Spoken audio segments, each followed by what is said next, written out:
Okay, so good evening everyone and welcome to the third live session of the course Introductory course in real analysis. So today we'll be talking mainly about something related to, again continuing the previous thing related to topological aspect of real number system, and then we'll talk about sequences, okay, of real numbers. So let's start the session. So let's begin with this problem which says that you have to construct a set of real numbers, okay, which has no limit point, or which has one limit point, which has two limit points, like this kind of thing you have to construct. Okay, so can you recall the definition of limit point? Can anyone tell me what is the definition of limit point?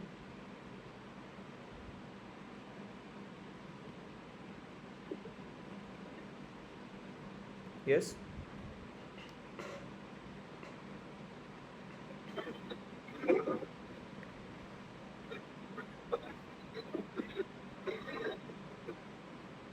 Like this thing I have already defined in the last two sessions. Okay, so I'll define that again. So suppose you have this is a given matrix space, okay, and suppose this E is a given subset of X. Okay, we say X belonging to X is a limit point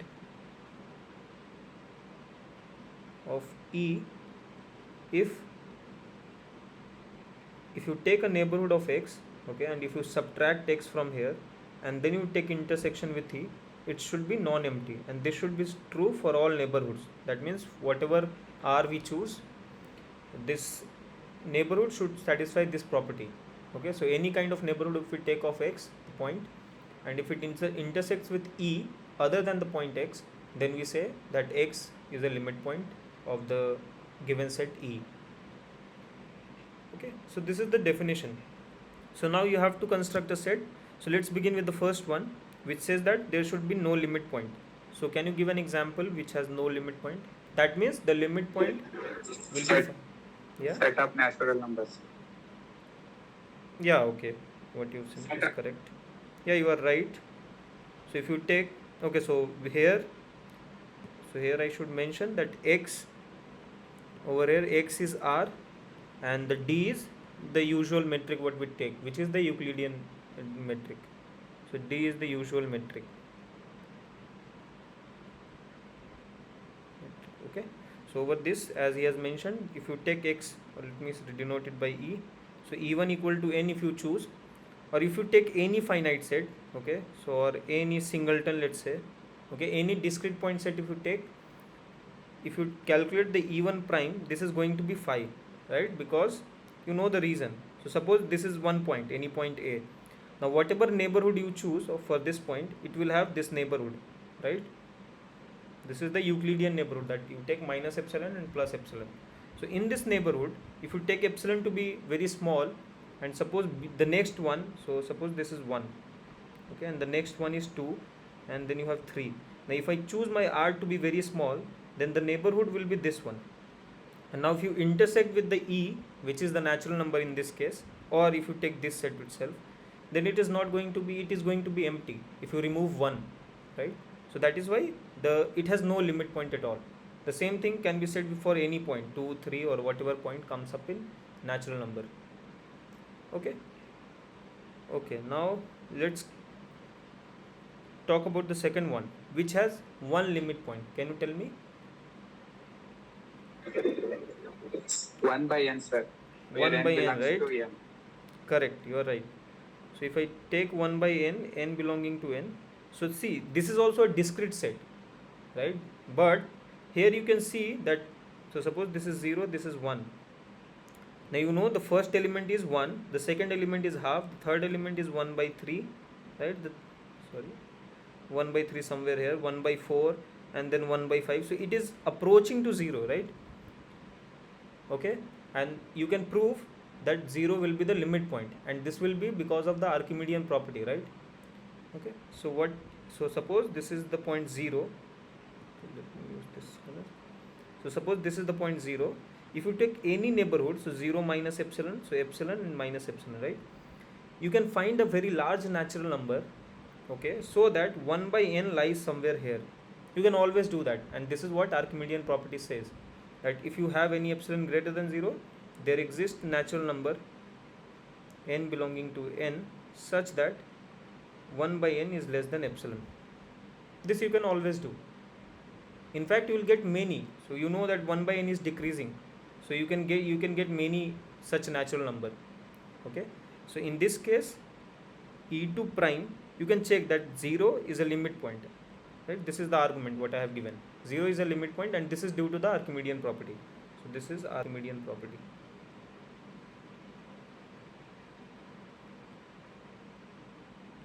Correct.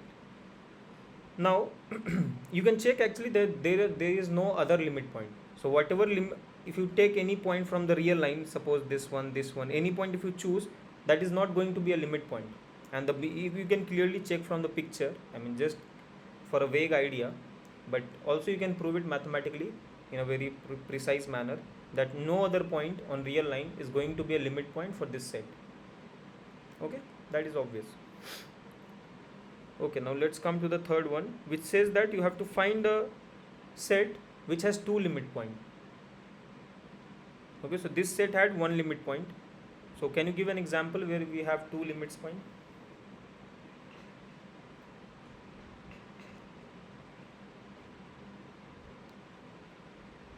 Yeah.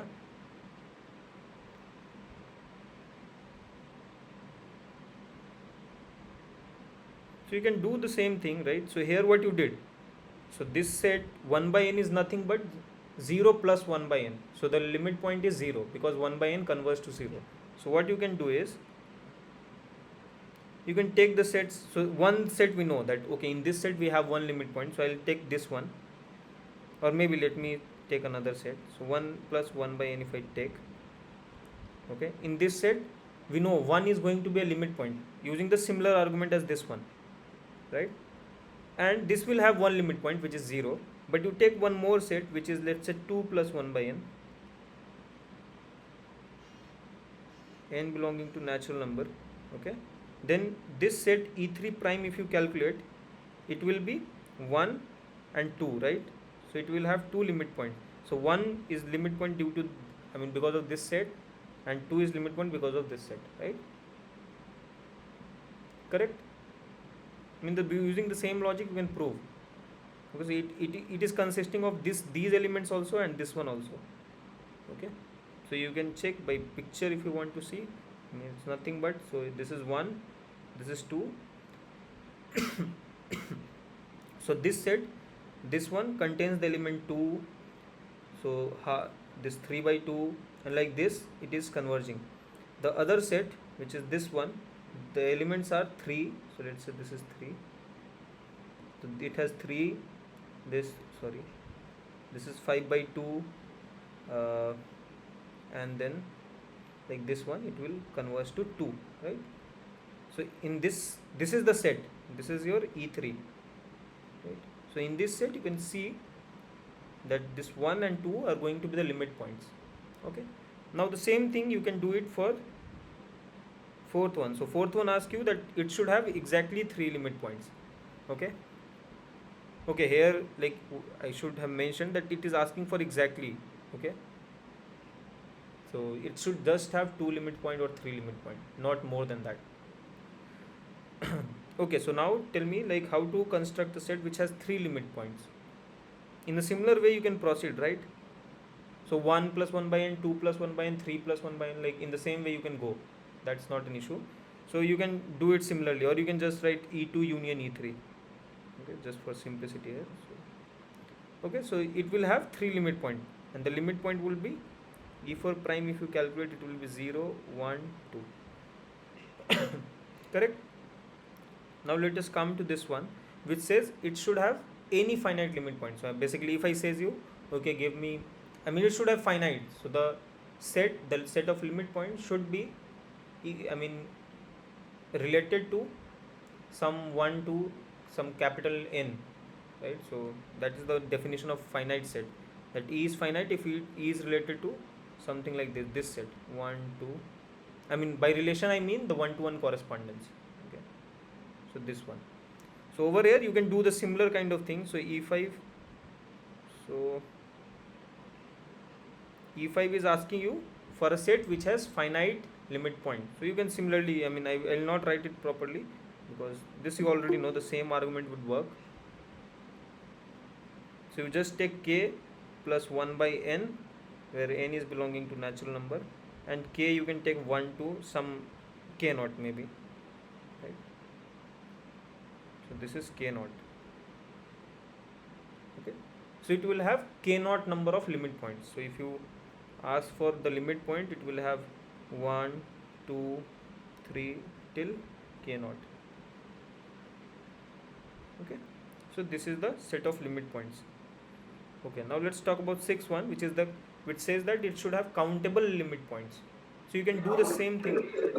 Yeah. Yes, yes. 1 by m plus 1 by n. Okay, so what you are saying is E6 is, you are talking about E6 now? 1 by m. 1 Yes, by sir, yes, sir. m 1 by m plus 1 by 1 by m, n. comma n belongs to natural number. So what are the limit points for this set? Sir, we have to fix m. After we have to change where is the n, sir. Then in every value of m you get a limit point, sir. I understood. So what you are saying is basically, okay, let me write in this way. Union m belonging to n, right? This is what you are saying. Yes, sir. Yeah. So the limit point would be 1, sir. 1 by 2, 1 by 3, 1 by 4. x so on, right? Counter. Correct. But here there's one, I'm just wondering if 0 is also a limit point. It feels like 0 should also be a limit point, right? 0 will also be a limit point over here. Yes, sir. Right? Because this 1 by n, okay, so for this particular set you will get 1 by m is the limit point for each of, if you fix m, then 1 by m is the limit point. Now the m is also varying, so it seems that 0 should also be a limit point. Just a second. 1 by m, no, I don't think, no, it's fine. I think if you take again limit point for this set, then 0 will be the limit point. Okay, I don't think, but no, if you look at this set, just a second. So 1 by m, 1 by 2 plus 1 by m, I think 0 is also a limit point. I don't know, what do you feel?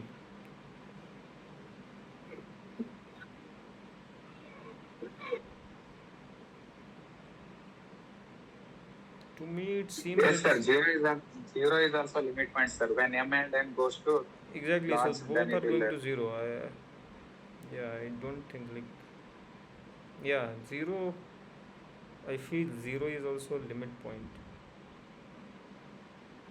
Okay, because 1 by m and 1 by n, so 0 will also be there. So okay, anyway it is going to be countable. Okay,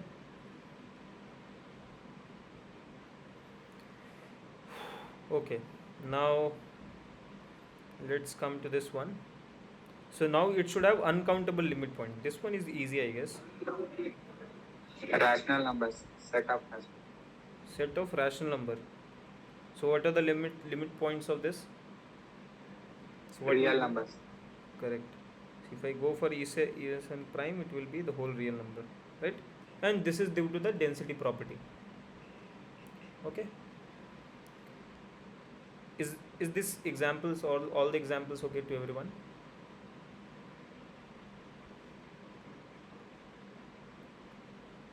Okay, if it is so, then let's proceed to the next problem. So now, so earlier what we constructed was that we have to construct subset of real number which has some given number of limit points, right? Now we are talking the same thing, sort of like we have to construct compact set which has limit points of this kind. Okay, so we have already seen example for this and this, all three, I mean not compact. So if you remove compact, we have already seen the answers. Now we have to look for the compact set, right? And one more thing, like what in real number k subset of r, okay, when I say subset of r with the usual metric I'm saying, okay, so this is compact if and only if K is closed and bounded. Okay, so if this is there, then you say that K is compact. Okay. Okay, so now let's start with the first one. So you have to construct a compact set which has a finite limit point. So let's look at the example what we have constructed. So this one was the example, right? This one, E5. This is the set which has finite number of. Now, so let me just copy it from here.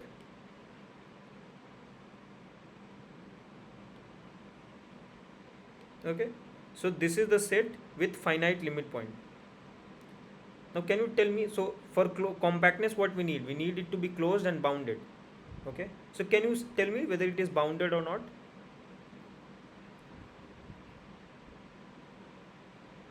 Is this set Yes, sir. bounded? Bounded. Bounded. Bounded, right? And what will be the bound? So if I take K x naught. from E5 implies, okay, let me write this way. Mod K x naught less, is the bound of what will be the bound? K. K naught plus 1, sir. K naught plus 1, correct. Very good. So K naught plus 1, and this is true for all x in E5. In fact, if you can remove mod also, so x is greater than equal to, what will be the, okay, let's not talk about least upper bound, but or this infimum, but okay, I can say this is greater than equal to 0. Right. So we have seen that it is a bounded, correct? This is what we have. So this is clearly E5 is bounded. So this is the first thing what we can say. So this tells us that E5 is bounded, but is it closed?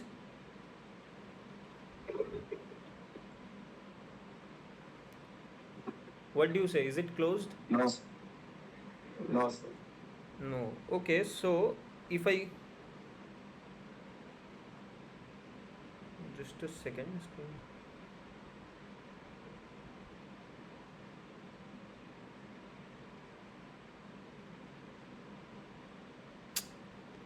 Just a second, something has happened again.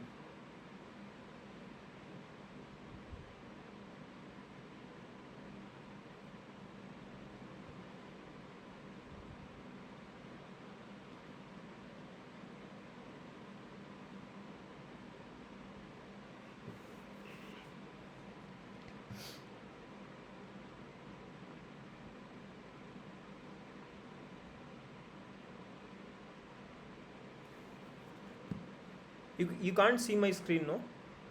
Now you can see, I guess. No, sir. Is it not visible? Still not? Now it's visible. Visible, sir. Okay, okay.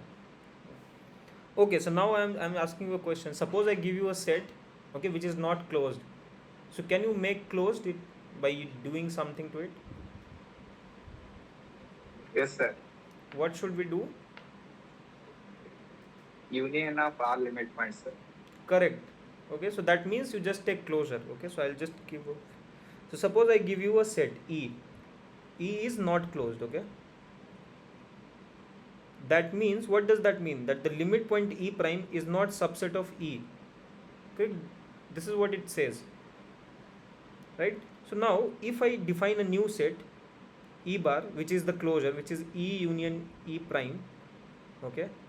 Now, if you are going to take limit point of this E, it will be the E prime set, correct?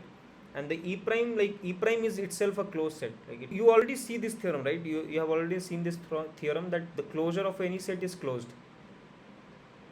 right?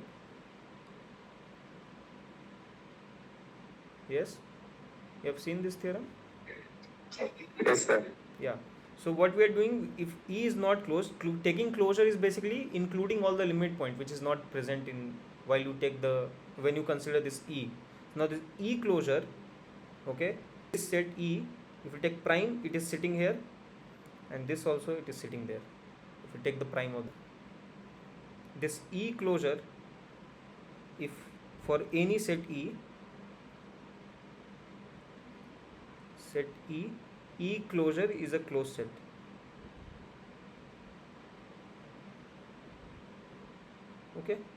So using this, what we'll do, we'll include the limit points. So E5 closure, so now you define,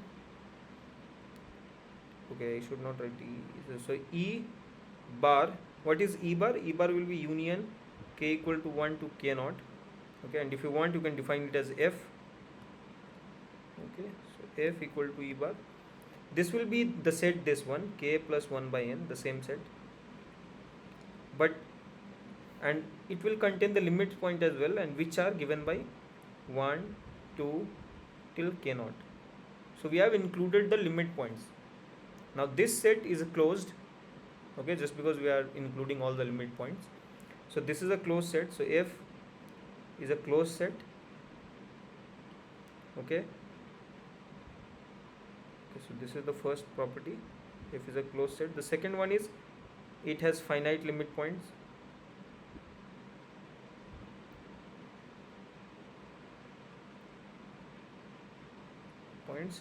The second one is, the third one is it is bounded, right? Okay, so when we take closure, we are just including some more points, so the bound will still be same. So you can write the 0 less than equal to x less than equal to k naught plus 1 for all x belonging to F. So this is always, again it is going to be bounded, so this implies F is bounded, right? So all this property tells us that F is a compact set with finite limit points.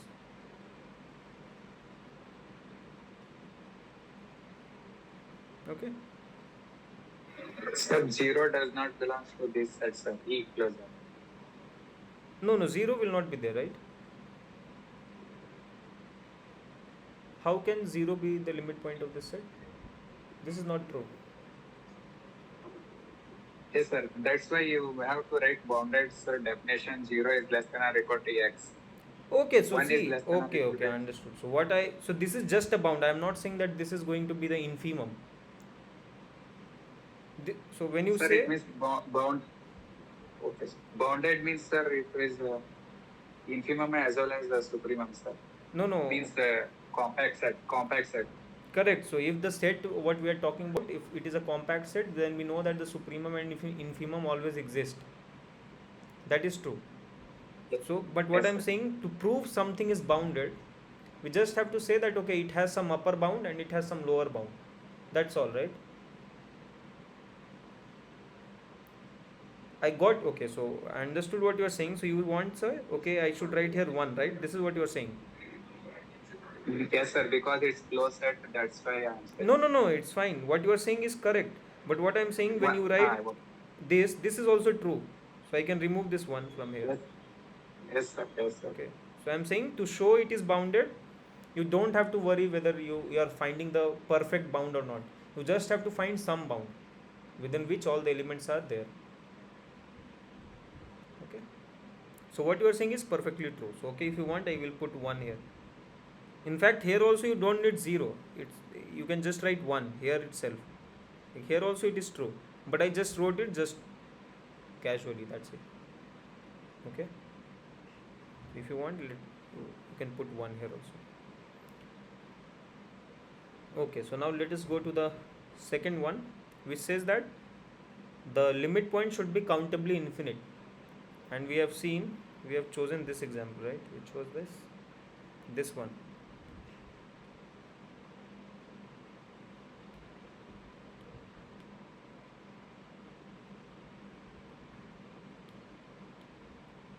Now we have to just check whether it is closed and bounded or not. So can you tell me whether it is bounded or not? Yes, sir, it's bounded, sir. Right, it is bounded. So clearly, okay, here this E is bounded as, if you write 1 less than equal to x less than equal to, what will be the other thing? So it 0 will be is 2. less than or equal to x, x is less than or equal to 2, sir. Okay, 0. So right here it will be 0. Lower bound 2. Lower bound 0, sir. Yeah, I have written. Okay, it's not visible to you. Now I think there is some lag. Okay. Now I hope you can see 0 less than. So for x, yeah, do you have any comment to make?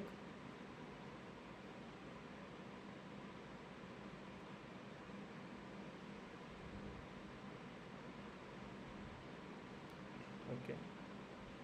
Okay, now tell me whether it is closed or not.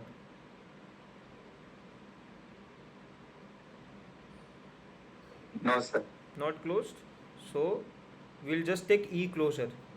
Okay, so let's take again the same thing what we have done above. I'll define F as E closure. Now F is, so what will be F? So let us first write this. So it is E union 0, 1, 2 and so on. Right? So now this F is bounded as 0 less than equal to x less than equal to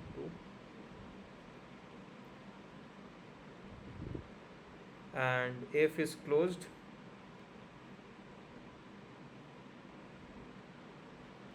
and F has countably infinite limit points.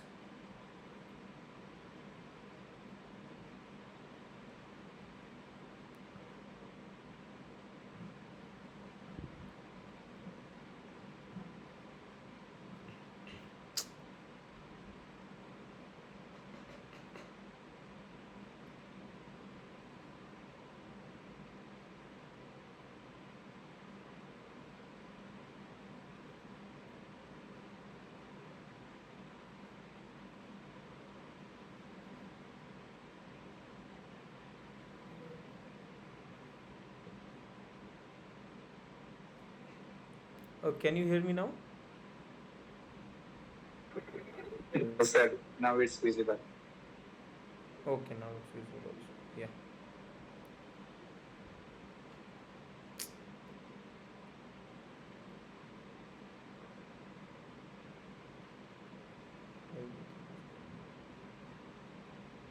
Okay. So it has countably infinite limit points. So this is also done. The second part says that the limit point should be uncountable. Okay. So now let us. So this is the example what we chose. Okay. So let me just copy it there.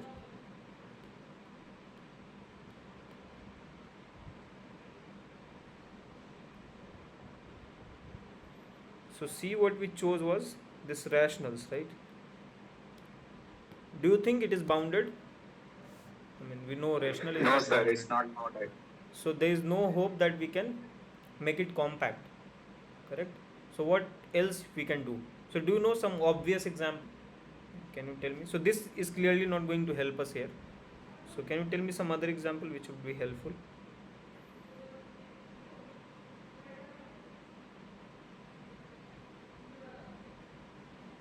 Some very obvious example.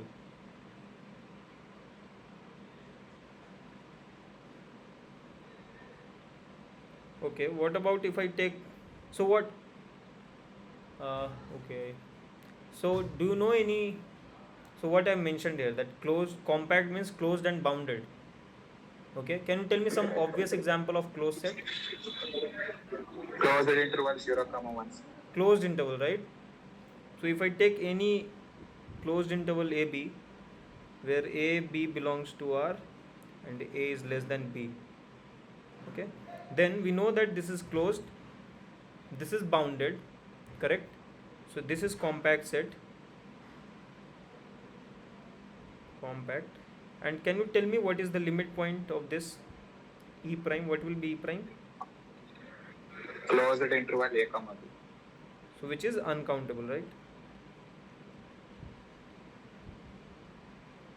And hence we are done. So this is an example of compact set which has uncountable limit points. Okay. Okay, so we are done with this problem. Okay, now let us move to this third problem, which says that union of finite number of compact set is compact. Okay, so do you think that this, okay, I have written it, prove that, but can you give some idea like how we can prove it? So I'll just give you something just to, so that you can think. So you know the definition of compact set, right? Can anyone tell me what is the definition of compact set? Sorry, I couldn't hear you. Can you repeat? I think there is some. Every open cover has a finite subcover. Correct, correct. So compact set means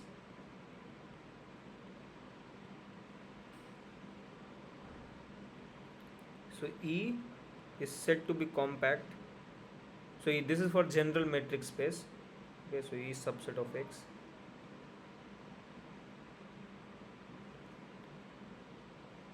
For real number, we know like closed and bounded is enough. I mean that is if and only if criteria. So that characterizes the compact set. Compact if every open cover has a finite subcover.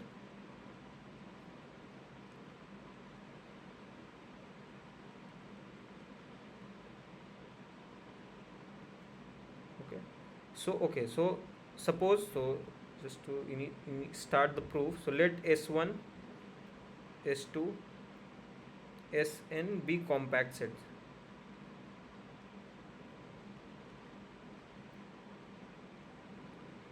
Subsets of X. Okay, now what you have to prove?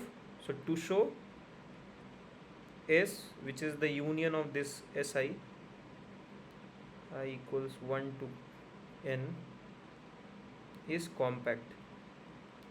Okay, now to prove it, how will you start?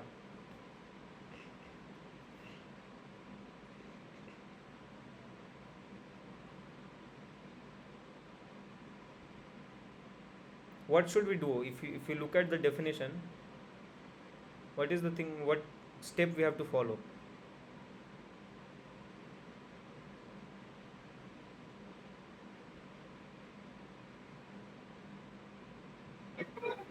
Each SI has a finite subcover, sir. Okay, that is given to you. No, I am saying, suppose I ask you that prove that S is a compact set. So how will you start to prove? So you have to prove this, right? This is something that you know. This is something that you know. But now to prove that S is a compact set, what will you do? The first step.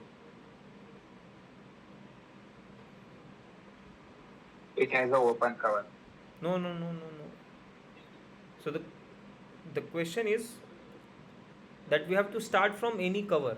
Okay, so we'll say that okay, we choose some open cover of S, and then we'll say that this open cover will have a finite subcover. Yes. Right? So what we'll do, so we'll choose, so let some, I'll take some open covers, let u alpha belonging to some index set. So this lambda is representing an index set. Okay, so we'll take an open cover bn open cover for S. Okay, now we'll have to show, so what we'll have to show, so okay, so what does this mean? So this means that S is covered by this union of u alpha, where alpha belonging to some index at this gamma or lambda. What do you think? Okay, so from this index set, S is covered by this, and u alpha is open. This is what we know. But what we have to prove that okay, this can be infinite, right? So for example, suppose I tell you that it is bounded by n from 1 to infinity. Okay, this is the kind of cover I choose. Now you have to prove that it will be covered by just finite number. That means S is going to be covered by not by whole un, but it from till some capital N naught, it will cover all the elements of S. So you actually don't need after n naught. Then we'll say that okay, it has a finite subcover, right? So over here we have to prove something like this, that okay, it will be covered by some finite number of elements, finite number of sets, open sets. Okay, so now to establish this thing, we'll have to obviously use the thing what we have been given. So what we have been given is that this S1, S2, Sn are compact, correct? So what we'll do here, so now we have chosen element, so S is covered by union of alpha belonging to this u alpha. Now you know that S is union of these SIs, correct? So Si is contained in S for all I belonging to 1, 2, till n, right? Now we know this u alpha, so what this mean that this u alpha, alpha belonging to, is an open cover for Si for all I belonging to 1 2 till n, correct? So now we know that these SIs are compact, correct? Now since SI, sorry, SI is compact, so there will exist a finite subcover. So we have got a cover of SI. Now due to compactness there will exist a finite subcover of it, okay? So Si is going to be covered by union of U alpha, maybe like I, how should I denote it? So okay, so you can use this notation, so just to look it good, so I and Ki, okay? So this Ki, so I should write here maybe I equals, how should I denote it? So you understand that we have a family U alpha. Now from there there will exist some finitely many alphas, okay? So maybe I should just write simply this U alpha and alpha belong to lambda I, okay, where this lambda I is subset of this original lambda, okay? So these alphas are from here, but this lambda, this is what it means, that this alpha are coming from this lambda, but now the other thing is that this set is finite. So this is subset of this, and sorry, is finite, okay? And this is true for all I, 1 2 n, okay?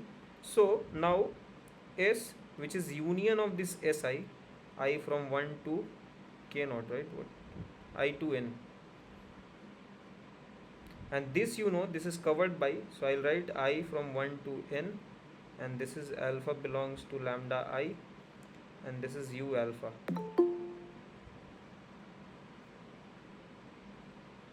okay?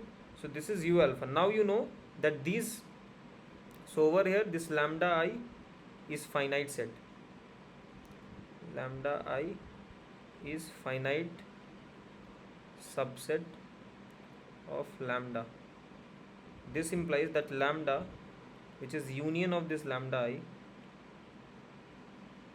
okay, not this lambda, but okay, you can say this union lambda I, or maybe you want, if let's name it as lambda 0, okay, which is union of this lambda I, and I is starting from 1 to n, this is also finite. And this, okay, so if you want to rewrite it, you can rewrite it as union U alpha and alpha belonging to lambda naught, okay? So this lambda naught is finite, so S has a finite subcover, sorry, this U alpha, alpha belong to this, has a finite subcover for the set S.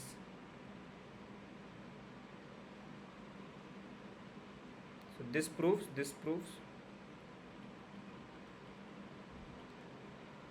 S is compact, okay? That's an easy proof. So we just chose an open cover. Now using the fact that Si is compact, we get a finite subcover. Now take union of all those finite subsets, you will get a cover for S. That's it. Just a matter of writing, okay? Fine. Now let's go to the next problem. So now we'll discuss some examples related to the sequences, okay? Okay, so now let's begin with this first problem. So suppose you have a two sequence xn and yn. So these two sequences have the same limit point. So this xn and yn both are converging to the limit point x. Okay, so x is some real number, xn and yn both are converging to x. Okay, so this is given to you. Now you consider another sequence zn which is defined in this fashion.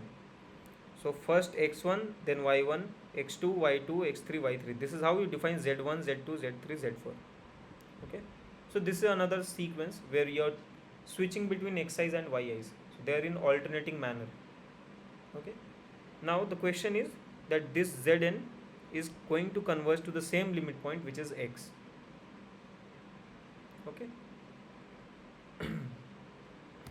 Okay, to start the proof, so we'll first write what, so we have to show, so let me write, to show zn converges to x. Okay, so for that what you need to do, you choose some epsilon. That is the first step when you want to prove some sequence is converging to some limit point. Or okay, so what you do, let epsilon greater than 0 be an arbitrary real number. This is the first line what you should think of. Okay, so we choose some epsilon as an arbitrary real number. Now, so what we have to show, so let me just, I'll write in brackets. So to show zn minus x is less than epsilon for all n greater than equal to, so n naught, okay, which is depending on epsilon obviously. So you have to find what is this n naught. Okay, so for this epsilon you have to find an n naught which such that this zn sequence satisfy this property, that after n naught the zn is very close to x. Okay, this is what it means in language, that zn is very close to x. What, however, how much you want you can make it close, but depending on how much close you want you have to choose some n naught, that after this point it will be close to x. I mean this close, epsilon close. Okay, okay, so this is the what we need to prove. So what we have been given so far, so we know xn converges to x. So this means there exists some n1, okay, belonging to natural number such that this xn minus x is less than epsilon for all n greater than equal to n1. So this is the first thing what we have. Now you also know that yn converges to x. This means there exists some natural number n2 such that this yn minus x is less than epsilon for all n greater than equal to n2. Correct? So so after n1 you know that xn and yn are, so you can choose maximum of these two and you can say that xn is, so maybe if you want you can define n0 or n3 to be maximum of n1 and n2. Okay, then what you have is xn minus x, just a second, then you have xn minus x is less than epsilon and yn minus x is less than epsilon for all n greater than equal to n3. So we have found a common natural number after which they are close to x, epsilon close to x, right? Okay, now let us look at the definition of zn, how zn is defined. So if you see from here, you notice that zn is going to be equal to x. So you can clearly see that it is y of n by 2 if n is odd, n is even. Right, you see that z2 is y1, z4 is y2, right? So we are just dividing it by 2, the indices. This is n by 2. Now when you come to the odd natural number zn, so let's say z1. So z1 is x1, z3 is x2. That means you increase 1 and then divide it by 2. So this zn is going to be y n plus 1, sorry, not y but x, by 2 if n is odd. Okay, let me just copy it. So this is how this zn is defined. Okay, so this mod zn minus x this is what you wanted to estimate, that this should be very less than epsilon. So Zn minus x, if I do, so this is going to be yn by 2 minus x if n is even, and x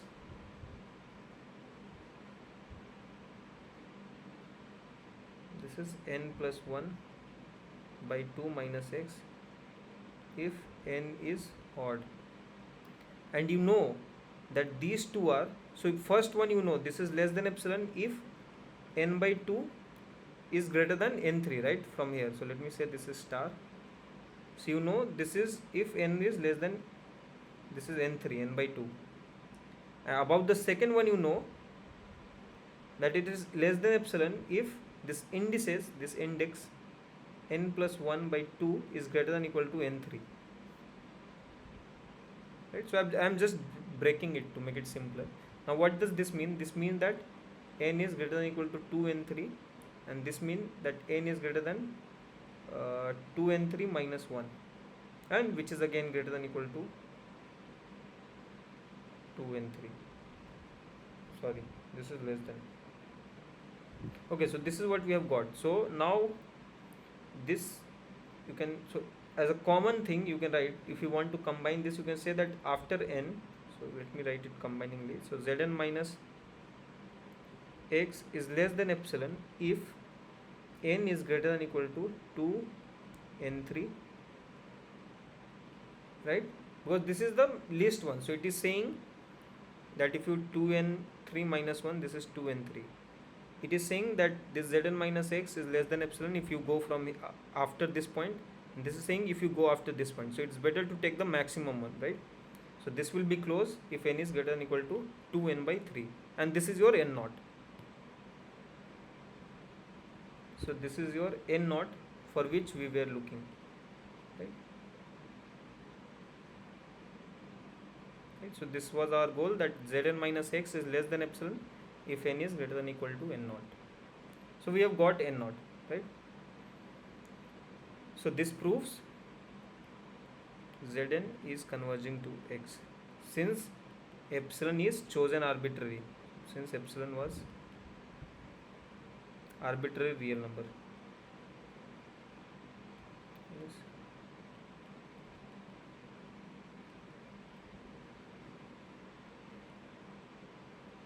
Okay, is there any confusion for this problem? So this is just using the epsilon definition of convergence.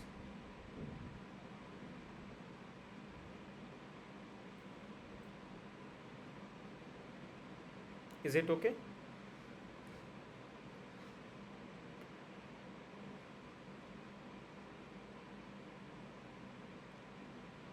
Okay.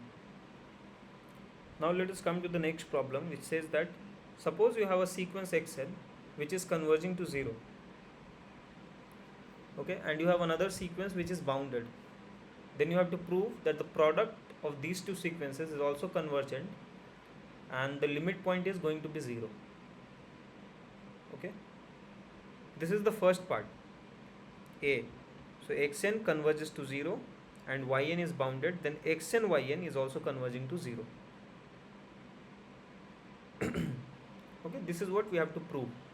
The second one says that is the converse of this statement true, which means that suppose we have two sequences xn and yn, and suppose that the product of these two sequences converges to 0. So can you say that one of the sequences, say let's say goes to 0, or that one of the sequences bounded? Can you say this? This is the second problem. Okay, so what do you think about this problem? Do you really think that this is going to be true? No, sir. No. So do you have some example for that? Xn is equal to 1 by n, sir, and xn is equal, yn is equal to minus 1 by n. So xn is 1 by n. What did you say? Xn is 1 by n. And yn is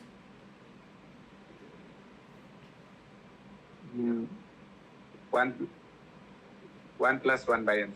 1 plus 1 by n.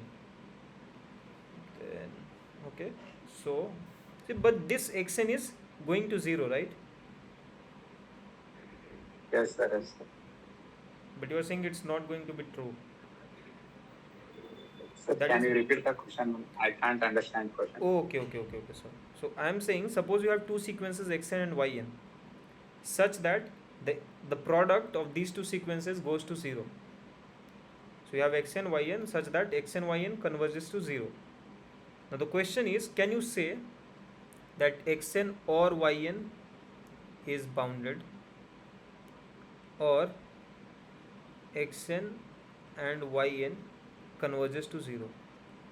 Can you say this? Really, I mean, this is just a converse of the first statement. We in the first statement, what did we say? That xn, suppose one sequence goes to 0, other sequence bounded, then we say that the product goes to 0. Here I am saying the product goes to 0, then is one of the sequence bounded, or is one of the sequence converging to 0?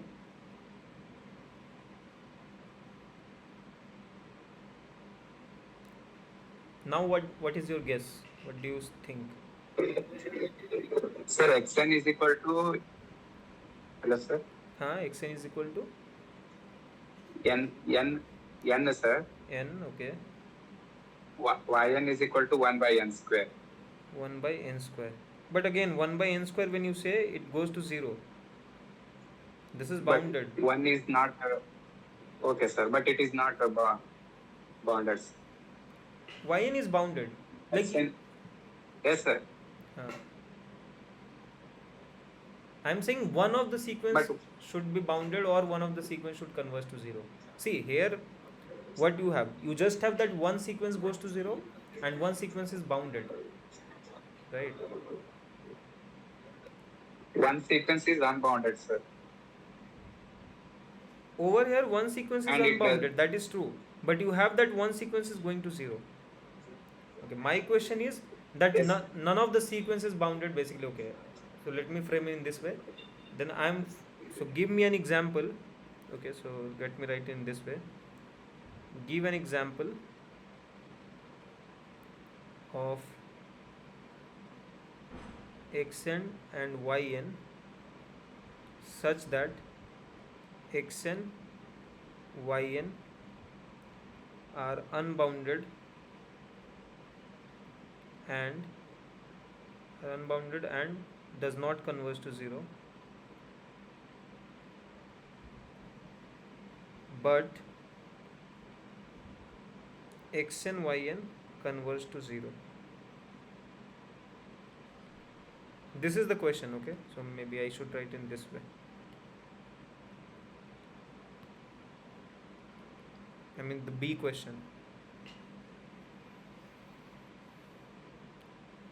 The question is, can you really find such sequences? I'm not saying that you just have to give example. You can think that can such exist or not. So that should be the first thing. Do you think that such sequences can exist?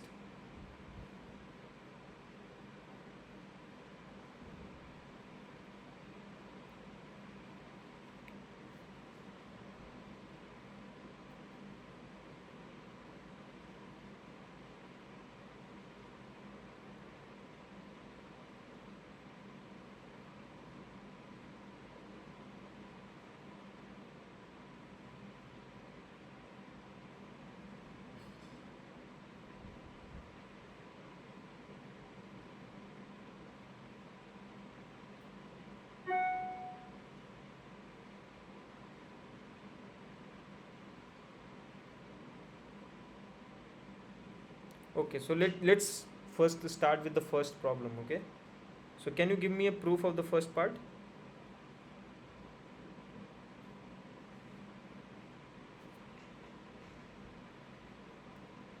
Again, what should I write? I mean, how should I begin the proof?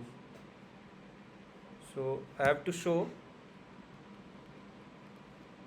that xn times yn converges to 0, right?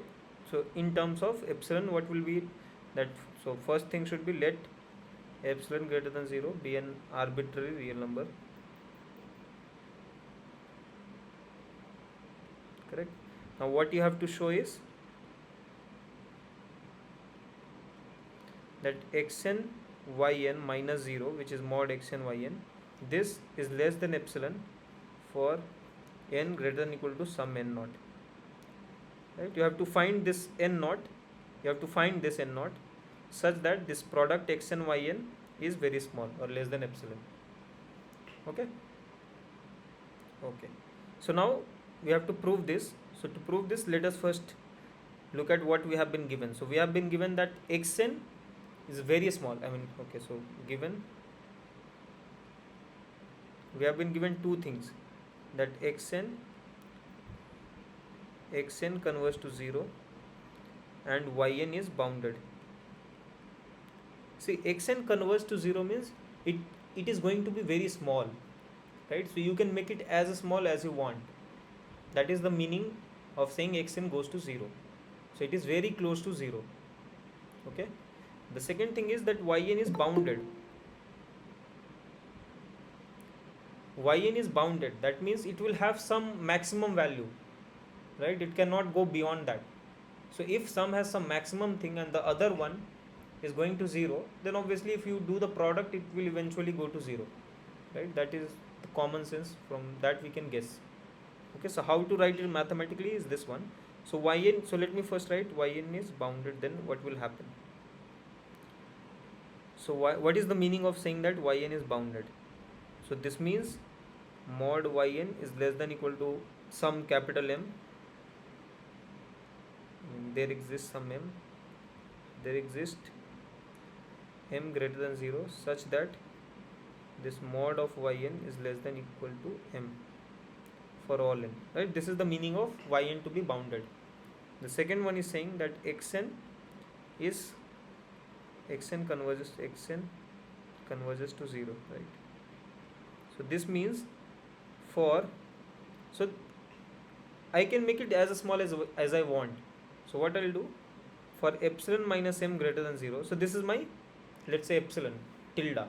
Okay, so let me write, for epsilon not equal to epsilon by m, which is greater than 0, there exists some natural number n1, okay, which will depend on this epsilon naught. So let me write epsilon 1.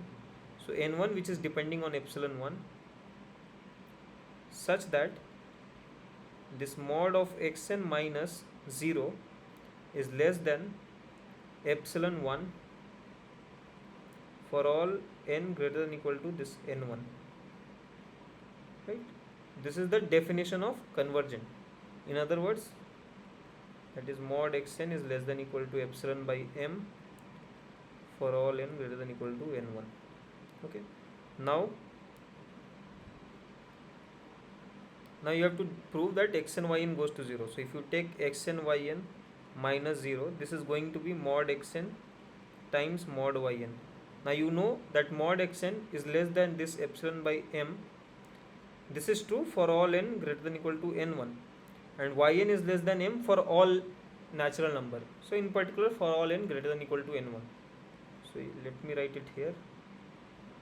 So this is what you have, that xn yn is less than, so this is nothing but epsilon, right? So you can say this mod xn yn is less than epsilon for all n greater than equal to n1, right? So this proves that xn yn goes to 0. Okay, so this is the proof of the fact that product is going to converging to 0. Now the question comes up, what will be the second problem? What will the answer of the second problem? Did you get any idea, like, to find? So the example will exist, that is for sure. Okay, there is an example. So did you get how to find that? And it's very easy also. It's just that you are trying to, how should I say? Okay, I'll give you a hint. So think of an alternating sequence. Okay, so that the one is unbounded, then that is not converging to 0, right? So I'm saying, if we have alternating sequence which will take some value and then other value, and then it will repeat some pattern. Okay, then it is -1 to the power n. okay. So let's begin with this one. So you are saying minus 1 1 minus 1 1, right? So this is not converging, but this is bounded here, correct? So what, instead of Yes, sir. minus 1, let us say I'll take 1 2 like this way to make it unbounded. In this way it is unbounded, right? Okay, so it is not converging, Yes, it sir. is unbounded. Okay, so this is, let's say, one of the sequence. What will be the other sequence? That also has to be unbounded, correct? So can you think of a similar sequence similar to this one?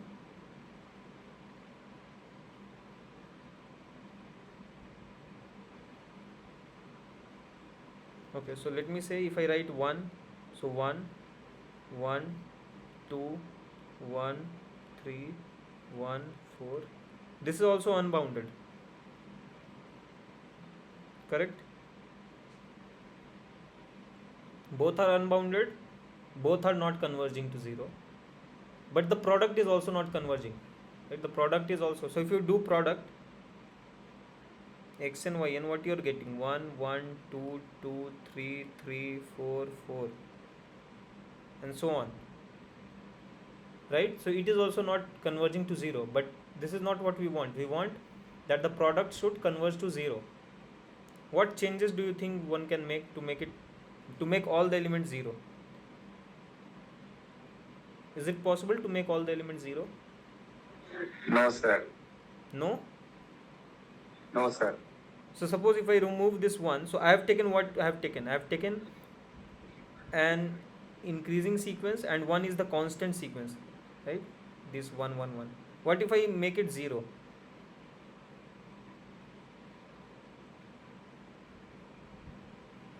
So this is still unbounded and not converging to 0. Now tell me what will be the reflection. So here I will get 0 0 0, right? 0. But these elements are still not 0. So what do you think? What can I do again?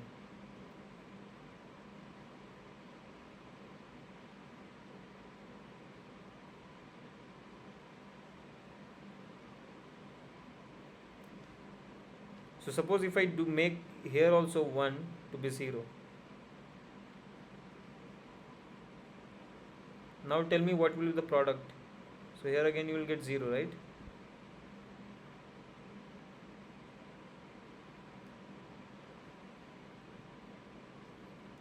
Now this sequence is converging to 0, right? This is a constant sequence. So this converges to 0.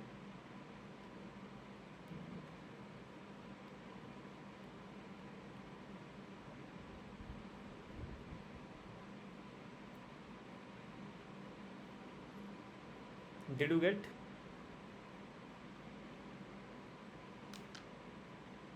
Is this okay?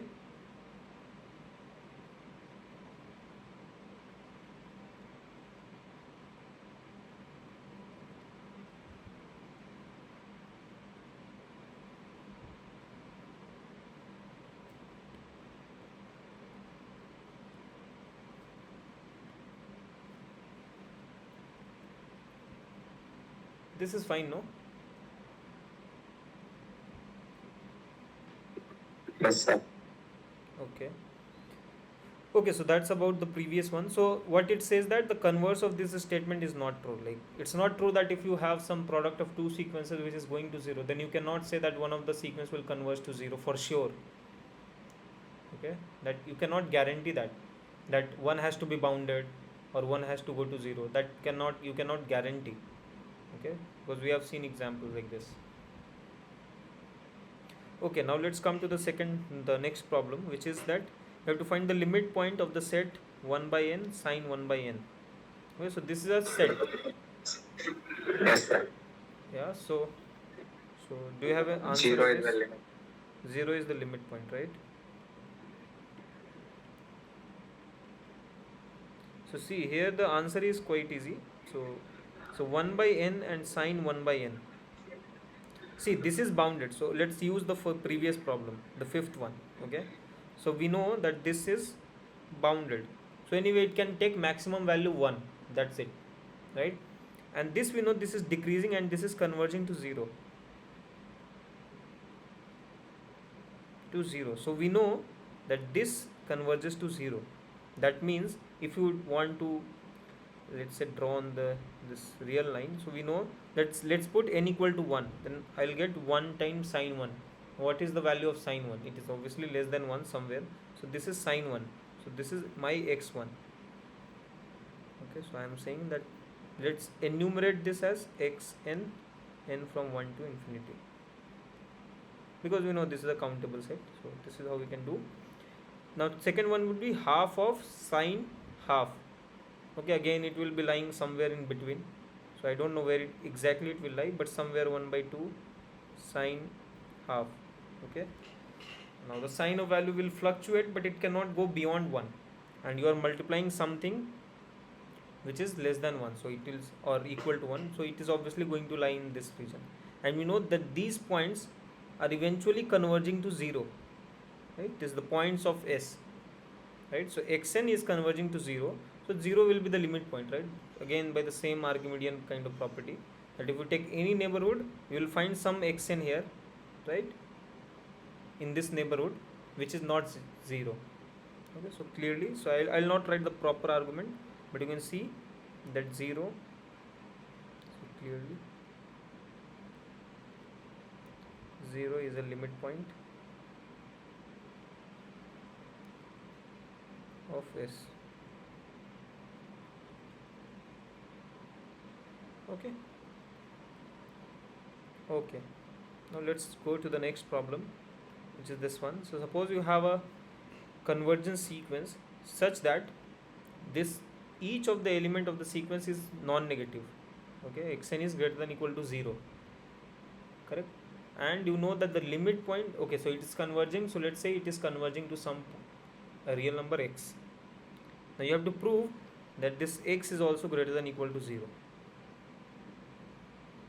Okay, and the second question is that what if I choose my xn to be strictly greater than 0, then can you say that x is greater than 0? Okay, so let's answer the second problem first. So do you know answer of this problem, this one?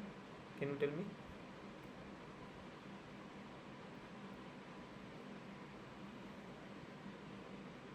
What do you think? No, sir. No. So do you have some example for that? 1 by n. Correct.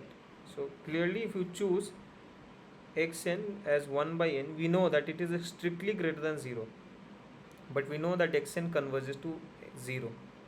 So this x, the limit is 0, right? So this is not true. So let's prove the first one. Okay, so do you know the proof of this first statement? Have you seen it somewhere?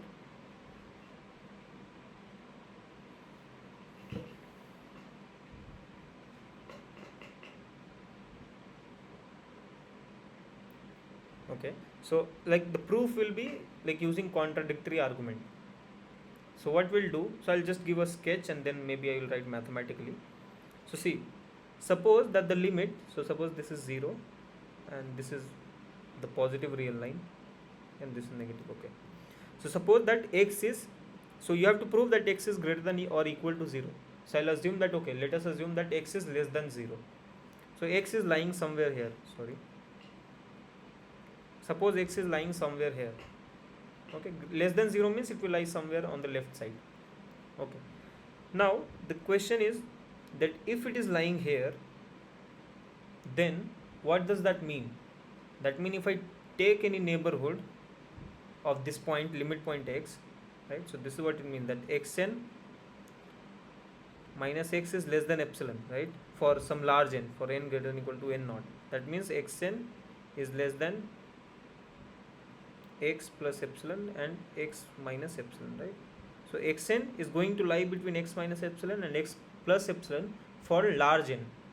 So if I choose my epsilon to be very small, so see, when x is less than 0, that means I can choose some, so I mean they are separated, so I can take this distance as x by 2, let's say, for example. Okay, because this whole distance is x, or mod x I should say. So this I can take mod x by 2.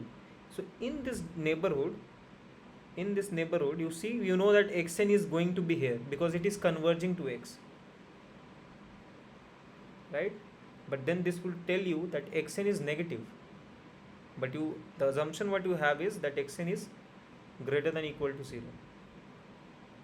So this is a contradiction, right?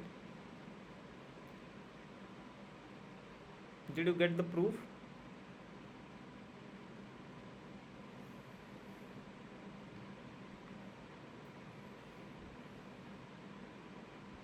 Okay. Okay, now, okay. So should I skip writing or should I write it? Okay, I mean, I think we should write. Okay, so this is the idea. Okay, let me keep it there. So the proof would be like this. So proof by contradiction.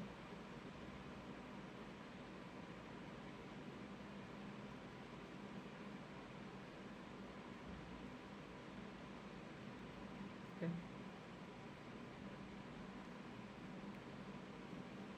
If possible,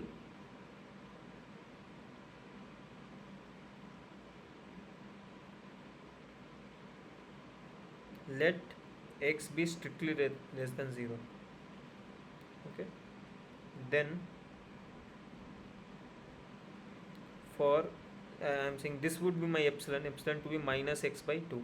Okay, so x is negative, so minus x is positive. So for this, there exists n naught in some natural numbers such that mod xn minus x is less than minus x by 2 for all n greater than equal to n naught, right? And this means that xn is less than x by 2 and greater than 3x by 2 for all n greater than equal to n naught. And now we know that x is negative, so now from here, I mean,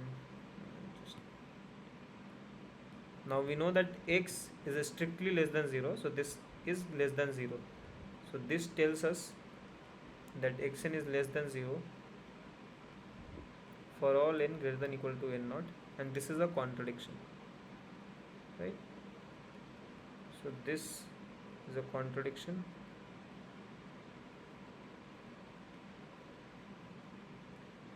So x is greater than equal to 0. Okay. Okay, so this proves this one. Now, so there is one application of this one, so I'll just state that also maybe.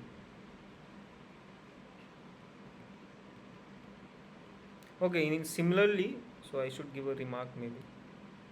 The remark is that the other way around is also true. I mean, suppose xn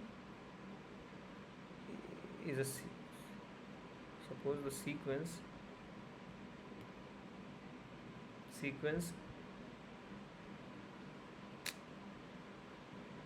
suppose sequence xn converges to x, okay, and xn is less than equal to 0, then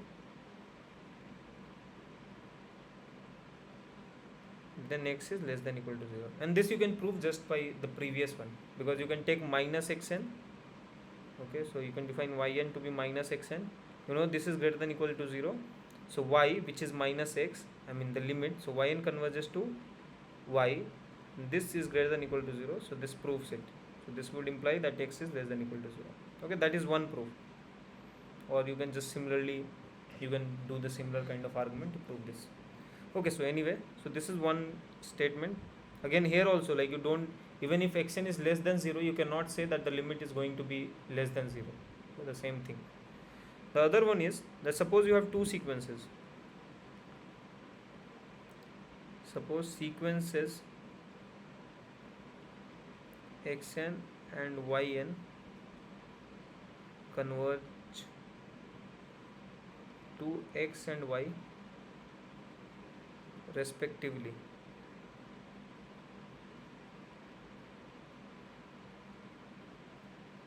Okay, such that xn is less than equal to yn. Okay, then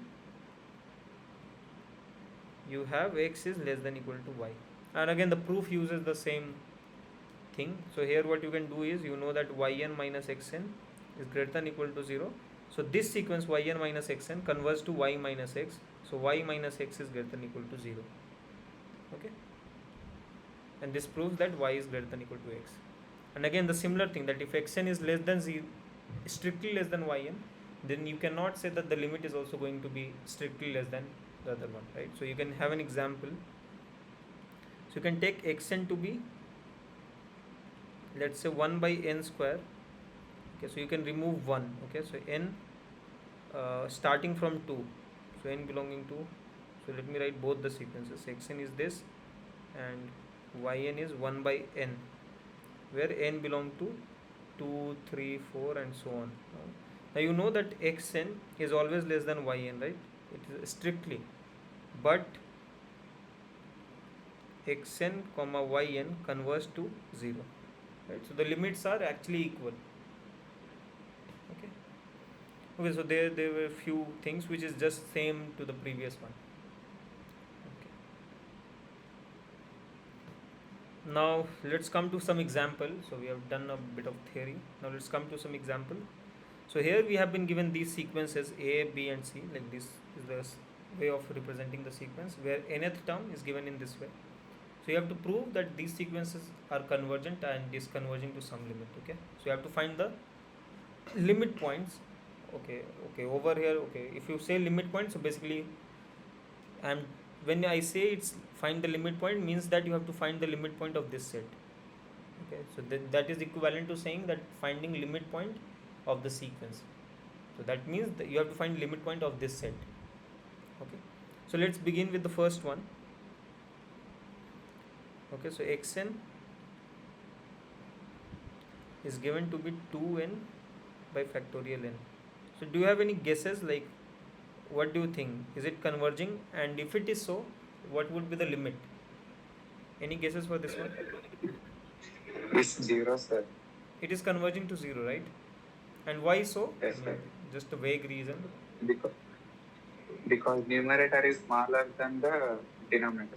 Correct. So this n factorial, this increases rapidly, or the way it increases is very fast as compared to this one, because both are increasing. So as n increases, both the things are increasing, but the denominator is increasing more rapidly, right? If you see, you can see, like, just compare, like 2 raised to the power 1, if you say it is 2 and 1 factorial is 1. So okay, let me write first thing. So x1, if you see, it is just 2. x2, if you want to see, so x2 would be 4 upon 2 factorial 2, which is 2. x3, so initially it seems that they are almost same, but if you increase the power, the n, you will get 2 raised to the power 3, which is 8, and here you will get 6. So now you have seen some 0 point something something is coming. No, here it is 1 point something something. Now if you go further, x4, so it will be 16 upon 24, right? So here again you have 0 point something something. In the same way, if you see, it is going to, if you now, I think x5, it's much more, right? x5, you see, it is 32 and then you have 120, right? So it is going to 0, it seems. Okay, but we have to prove it. Okay, so do you know so what you have to basically do? You have to show that n factorial is much greater than 2 raised to the power n. This is what you have to show, right? So do you know any inequality? Like, how do you prove that this goes to 0? You have to have some inequality to that, to prove that, right? So do you know something?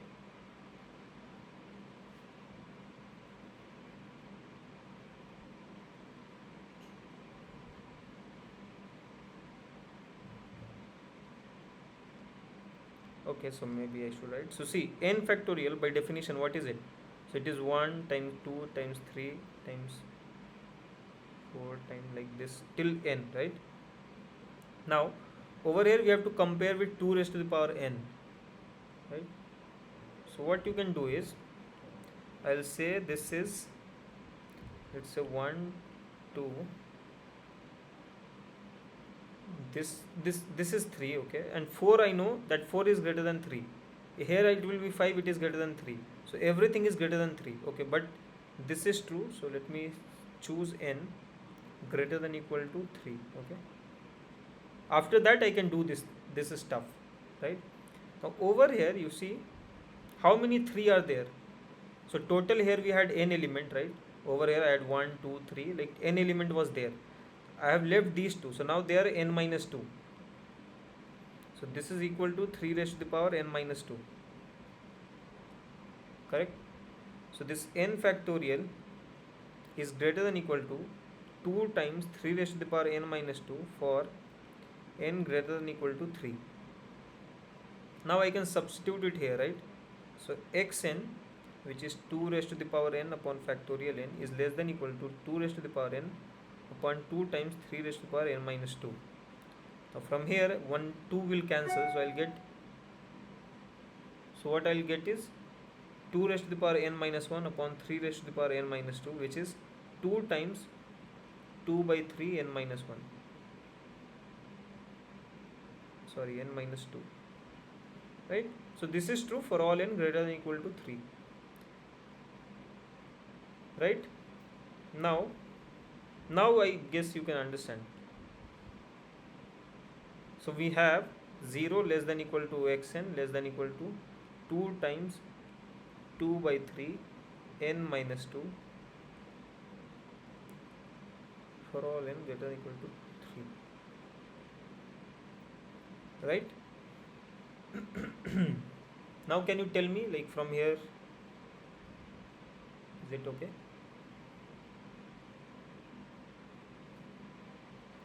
How do you conclude from here that xn is converging to 0?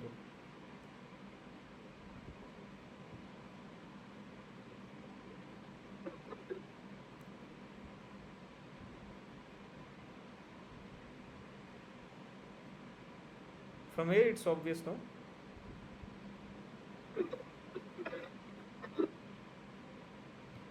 How do you prove?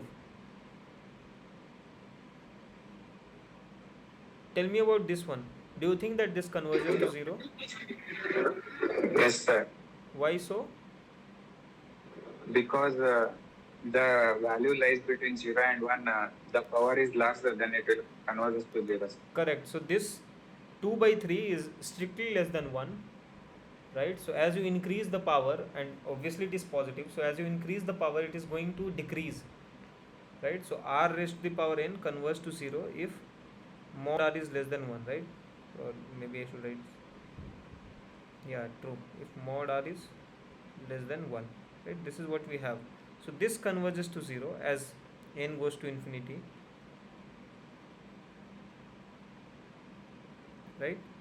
Okay, so this is just that I have written for all n greater than equal to 3 and not for, but that doesn't matter, because when you talk about convergency you just have to see how what happens at infinity level, like for large n what is going to happen, right? So it doesn't matter if I take n greater than equal to 3 or whatever, even n greater than equal to 50, if I have some inequality and if I have some relation like that, still it will work, okay?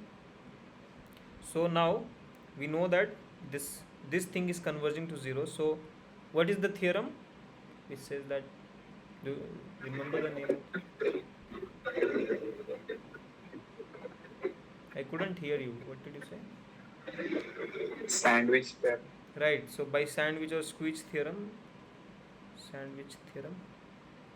we have this xn is converging to 0, right? So so this set will have only one limit point, which is 0. right? Because this xn's, so suppose this is 0, this xn's are like, this xn's are converging to 0. So this set, if you see, because these are discrete set, right? So if it is converging to 0 means that 0 is the only limit point.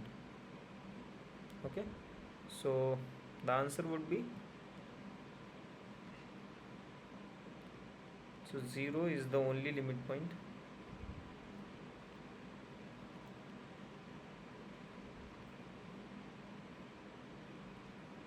For what was the sequence, 2 raised to the power n factorial n. Okay, now let us come to the second problem.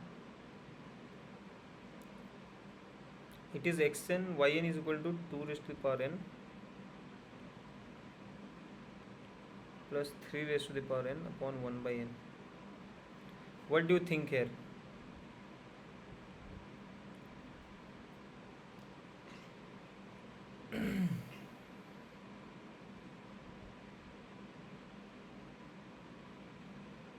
At first, if you see, you might see it might look that it is diverging. So if I remove this 1 by n from here, okay, if this is removed, then we know that this is diverging to infinity, right? Because as n increases, the value increases. But I'll just write one line and then I think it will be clear. So suppose if I take 3 common from here, should I take 3 common? Yes. So suppose I take 3 common, okay, so maybe I should write like this. So 3, if I take common, I'll get 2 by 3 raised to the power n. So I'm taking 3 raised to the power n common, okay, then I'll have 1 and then whole 1 by n. So if I take 3, then I'll have 1 plus 2 by 3 raised to the power n and then 1 by n. Now I hope that it might be clear to you. Now can you tell me,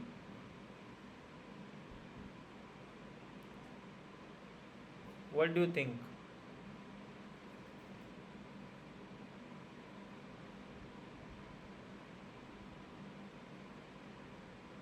Three, sir.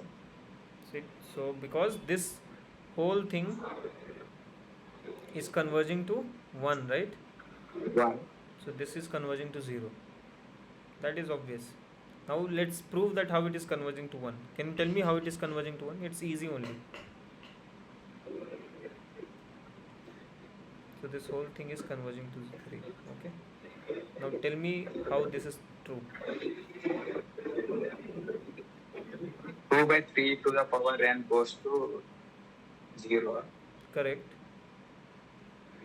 Then remaining is 1 to the power 1 by n, sir. Then it will also go 1 to the 0 is 1, sir. Yeah, actually, but you have to take it simultaneously. Okay, so what you are saying is actually correct in some sense. Okay, so the proof, I mean, you can use this argument, maybe Sandwich theorem again. So what you can say, so we know that 1 plus is 1 plus 2 by 3 raised to the power n. I know this is greater than equal to 1, okay, and this is less than equal to, so what should I do? So maybe 2, because n is 1, so I can say it is less than equal to 2, right? That works. It is bounded in this region. Okay, now if I take 1 by n, I mean in the power, so what I get is 1 less than equal to 1 plus 2 by 3 n raised to the power 1 by n. This is less than equal to 2 raised to the power 1 by n. And now we know that this converges to 0. This is what you were saying. Because as n goes to infinity, this power goes to 0, so it is converging to 1. Right? So 1 by n goes to 0, so 2 raised to the power 0 is 1, so it is going to 1. So by Sandwich theorem, we know that this is true. Right? So this is due to Sandwich theorem. Okay. Okay, so in the second case, we had that we have 3 is the limit point. 3 is the limit point for yn n belong to natural number. Okay, now let's come to the third one. So third one is this given by Zn is equal to 1 time 1 factorial plus 2 time 2 factorial plus 3 times 3 factorial, so on, plus n times n factorial. And then in the denominator you have n plus 1 factorial. What do you think over here? Like, just like looking at it, is it very obvious to say, or we have to do something? It's not that obvious, right? Because numerator, it seems that we are also having large number in the numerator, right? Because n factorial is there and we have plenty others factorial as well. So let us try to simplify it a bit, maybe. So like we can write this as 1 by n plus 1 factorial, and this in short form I can write it as k times k factorial, where k is from 1 to infinity, sorry, 1 to n. Okay, now what else can be done is, so here we can use one sort of trick is, so what you do, this summation k from 1 to n, here you do, so this k I can write it as k plus 1 minus 1, right? So what I'll get is k plus 1 times k factorial minus k factorial, right? Now here what I'll have is k plus 1 factorial, right? And then I have minus k factorial. So this is kind of telescoping sum what we are getting. So I can write it as 1 by n plus 1 factorial summation k from 1 to n, and then here I have k plus 1 factorial minus k factorial, correct? And this is nothing but, so I'll write 1 by n plus 1 factorial. Now what will be the summation of this? I think there is some lag. Yes, sir. Just a second. Let's wait for it to get over.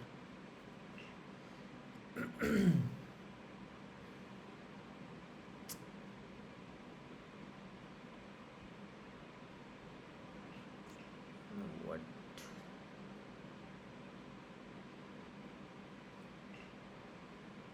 Now I think it's okay. Okay. So what I was saying, what will be the sum of this telescoping thing?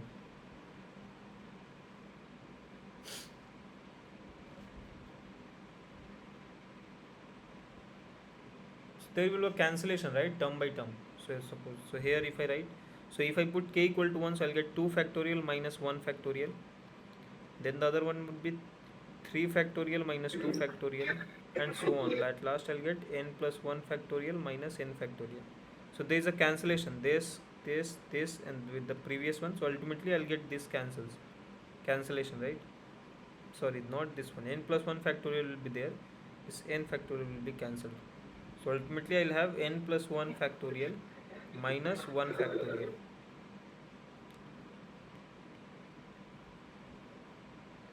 Right? So now if I multiply this 1 by n plus 1 factorial, I'll get 1 minus 1 upon n plus 1 factorial. Now we know that this thing goes to 0, right? Do you have something to say? Is this okay? Yes, sir. Okay, so the limit what we are getting is 1, right? So 1 is the limit point for Zn n belonging to n. Okay. Okay. So now let's proceed to this problem. So you have a sequence xn which is given by this one, sin n pi by 2. So you have to tell which of the following options is true. So can you tell me, like, what is this sequence xn? So let us try to write it precisely. Then the answer would be obvious. So what will be the first term for n equal to 1? 1, For n equal to 2? 0, For n equal to 3, -1. for n equal to Like 4, this one. 0. 0, Right? And then again the 1. same thing. So Yes, sir. let me cut from here. So again it will repeat 1 0 minus 1 0 1 0 minus 1 0 and so on. Right? So let's look at the first option. So what do you think it is bounded? Yes, sir. Bounded. So this is obvious. Xn is always lying between -1 and 1. So mod xn is less than equal to 1. Right? For all n. Okay, so the first one is true. So A is true. What about B1? Is it convergent? No, sir. Not convergent. That is obvious.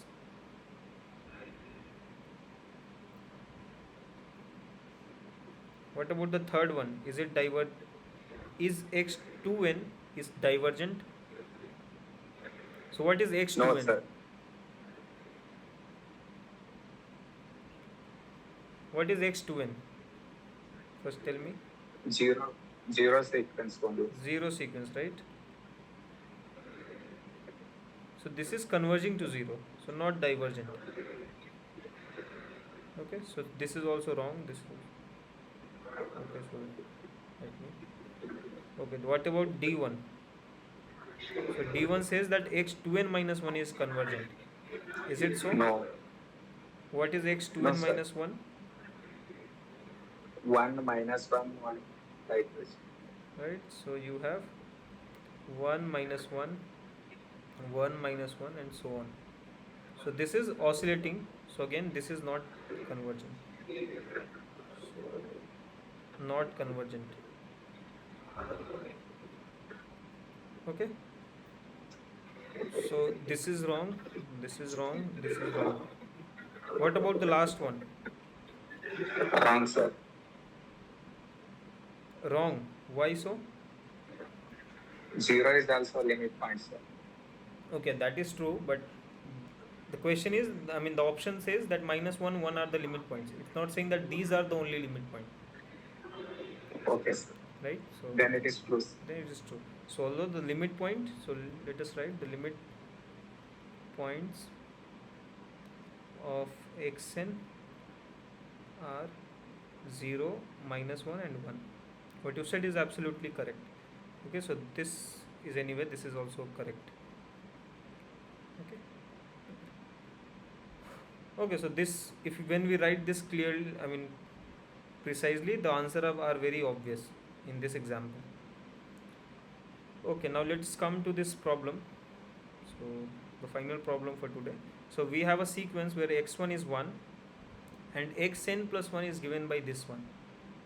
So it is recursively we are defining it. So do you think that it is convergent?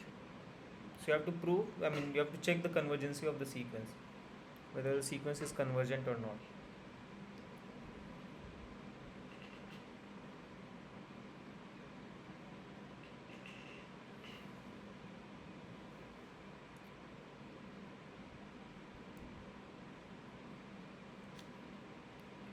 What is your guess?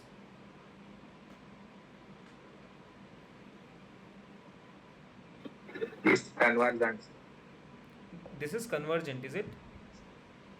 Yes. Okay, then I think okay, so suppose this is convergent as you are saying. Okay, No, sir. No, it's not convergent. it is not convergent. Why? Because e to the power xn increasing that. What e raised to power minus xn would be? Oh, e to the power minus xn. It's decreasing, sir. E minus Sir, I xn is can't, decreasing, you are saying.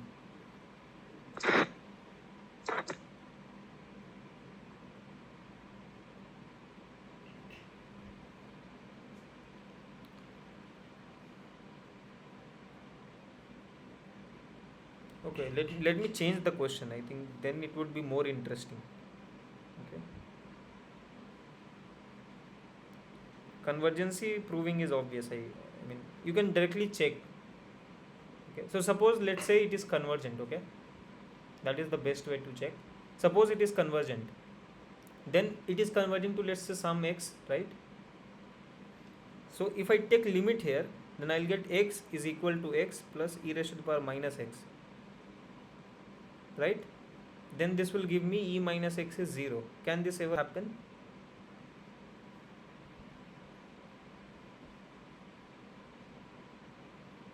No, sir. No, sir. Right? So it is not convergent, that is sure. But I mean, okay, since I have told you the answer, then again this question doesn't make any sense. But still, I mean, I should have given this problem, then that would be more meaningful. Check the boundedness of the sequence xn. Then how would you prove it? Okay.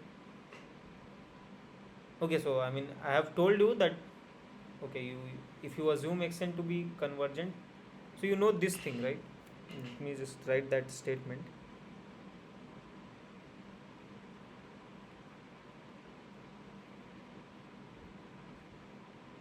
Mm, okay, no, this question still makes sense. Okay, so xn is convergent implies xn is bounded. Okay, but the other way is not true. Okay, then this question still makes sense. Okay, now think about this problem.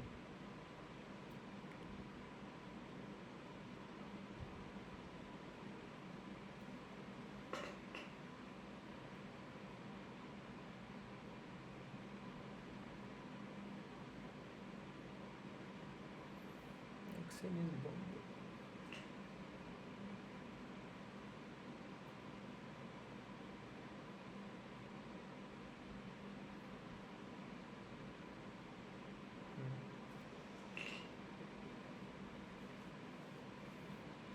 How will you check for it?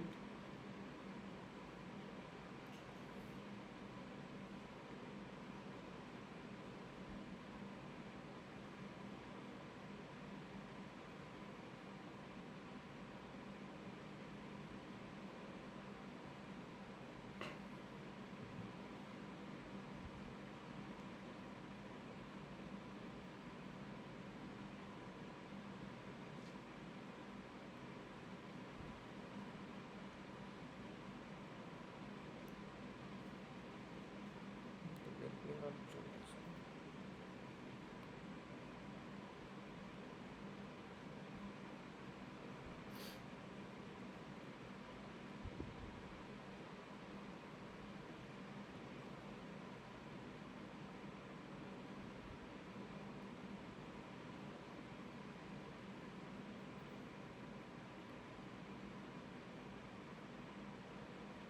Let me know if you get some idea.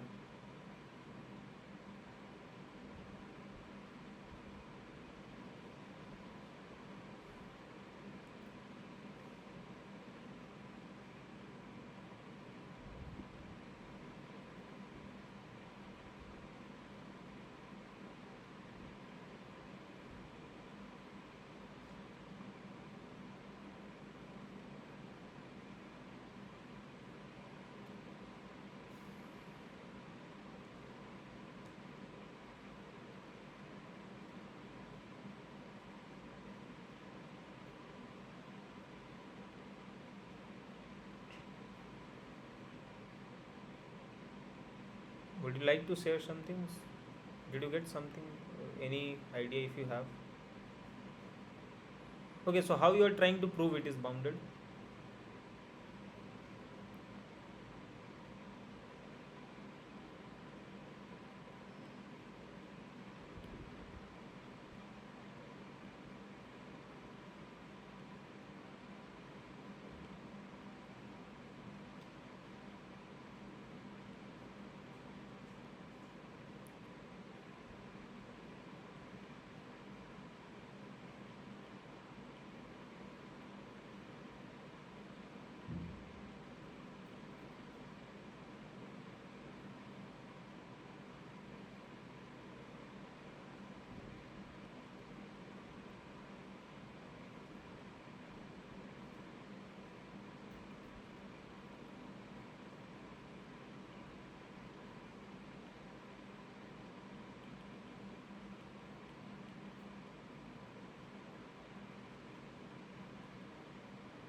Okay, so now you can, should I tell the answer or?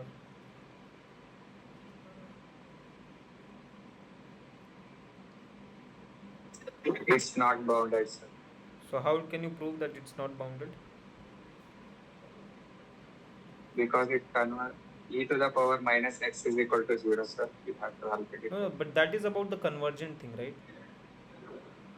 So I assume that, let us assume that it is convergent. I proved that we got a contradiction. That means that it is not convergent. So our assumption was wrong.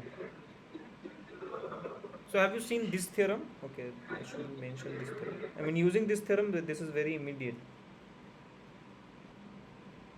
The theorem is, I mean, this theorem is not of use in this particular scenario. So suppose xn is monotone and bounded.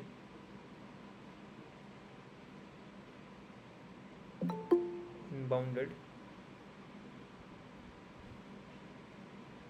then xn is convergent.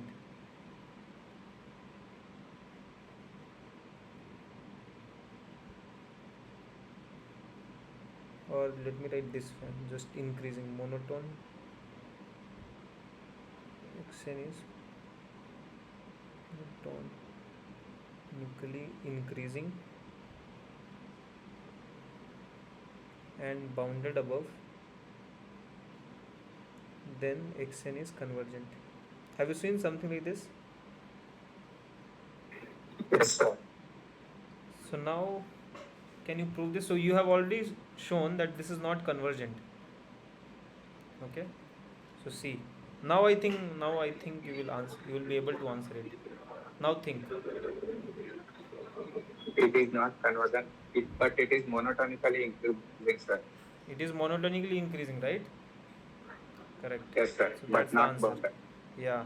So like to prove the boundedness, so suppose, again the contradictory argument, so suppose xn is bounded, sorry, xn is bounded. Okay, then let me write in this way completely, if possible, suppose xn is bounded. Okay, now xn plus 1 is equal to xn plus e raised to power minus xn. This means xn plus 1 minus xn is equal to e minus xn, and we know that the exponential is always greater than 0. It is non-negative. So this implies xn, or okay, so from here xn plus 1 is greater than equal to xn. This implies xn is monotonically increasing, right? So if you want, you can put this.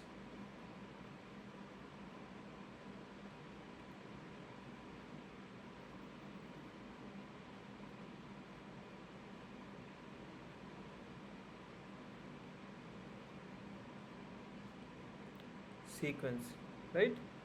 So now using the fact that it is bounded, so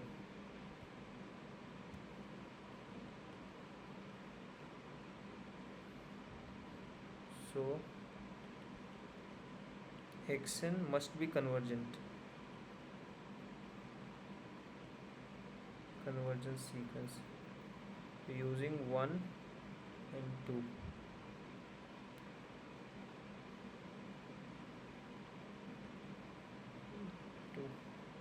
Okay, so but we have shown, but by a we know xn is not convergent,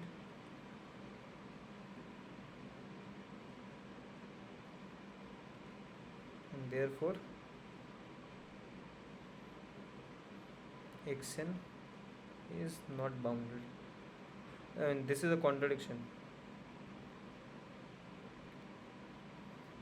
This is a contradiction.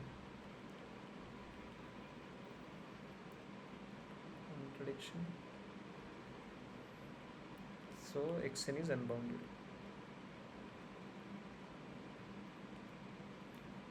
I mean unbounded above. So to be more specific, I should write is unbounded above.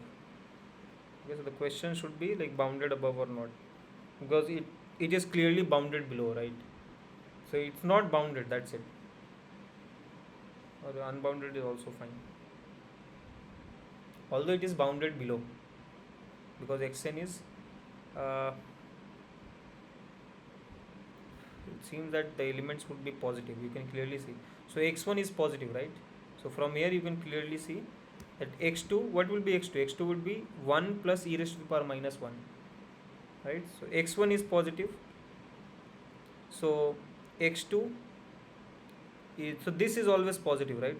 So x2 is going to be positive because of this relation. So inductively you will get each of the terms will be non-negative, so eventually you can say that xn is greater than equal to 0. From here you can say, so it is bounded below but it's not bounded above. Okay, so is this clear?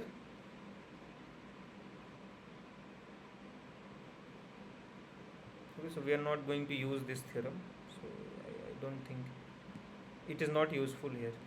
To prove boundedness, if you show that something is convergent, then you can prove that it is bounded, and you can even use this argument. So suppose by some other method you prove that it is unbounded, then from there you can say it is not convergent, because if it is convergent then that is bounded, right? So I am saying that, sorry, so this theorem, okay, this one, so suppose you prove boundedness using some other way. Okay, suppose you showed that the sequence is unbounded using some other logic.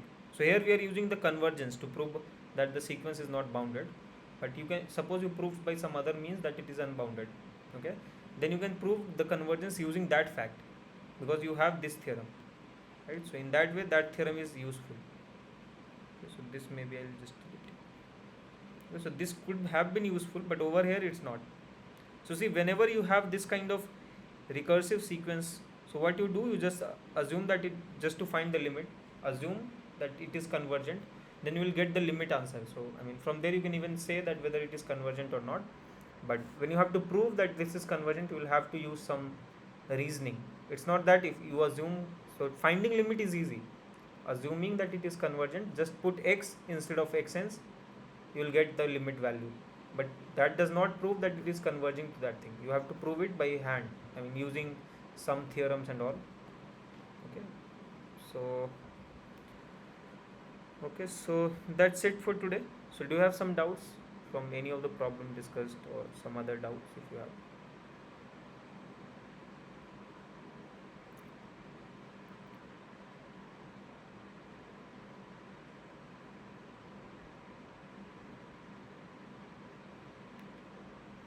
Okay, in case if you don't have any doubt, then let me stop here.